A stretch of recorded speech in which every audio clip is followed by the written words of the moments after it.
U.S. signs deal to help Saudis obtain nuclear power, that headline alone packs a punch. On Wednesday, the Trump administration announced it had officially signed a civilian nuclear cooperation agreement with Saudi Arabia, a move that could enable the kingdom to produce its own nuclear fuel.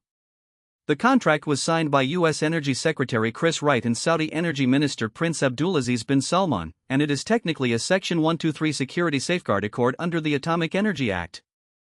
The deal says it will uphold the highest standards of nuclear safety and non-proliferation. Wright told reporters that the U.S. is proud to be at the forefront of a new nuclear renaissance and that this partnership will yield long-term benefits for both peoples. But the agreement is not without its geopolitical baggage.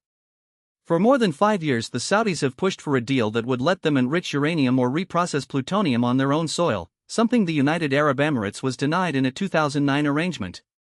The crux of the accord is its 123 agreement status, which requires congressional oversight and allows it to be tailored to the specific security needs of the partner country.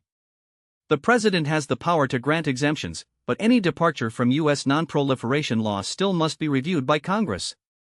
In practice, Congress would need to rally a veto-proof majority to block Trump's initiative, a tall order. Financially, the deal is a boon for the American nuclear industry. Officials estimate it will generate billions of dollars in sales for companies like Westinghouse, which equals Center designs the reactors sold abroad. The agreement also includes a joint study to evaluate the economics of Saudi fuel production, paving the way for Saudi enrichment rights that could revamp the kingdom's energy mix and economic trajectory. However, the partnership also feeds into a larger regional power play. The quarrel between the U.S. and Iran over the Middle East, along with the spillover of conflict to Israel, has strained U.S. relations with many Gulf states.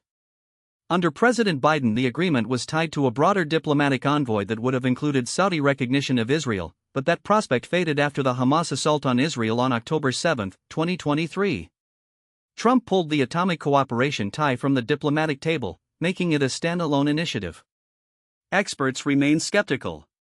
Some American officials and scholars worried that the Iranian threat could spur a nuclear arms race, pushing the Saudis to accelerate their own weapons-capable capabilities.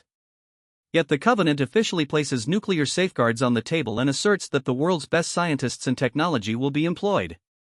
In short, the coalition signals a re-emergence of U.S. cooperation on nuclear energy beyond the West, a move that may recalibrate the balance of power in the Gulf. Whether this partnership deepens ties or merely masks deeper divisions remains to be seen.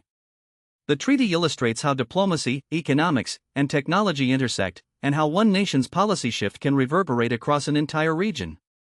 Thanks for listening.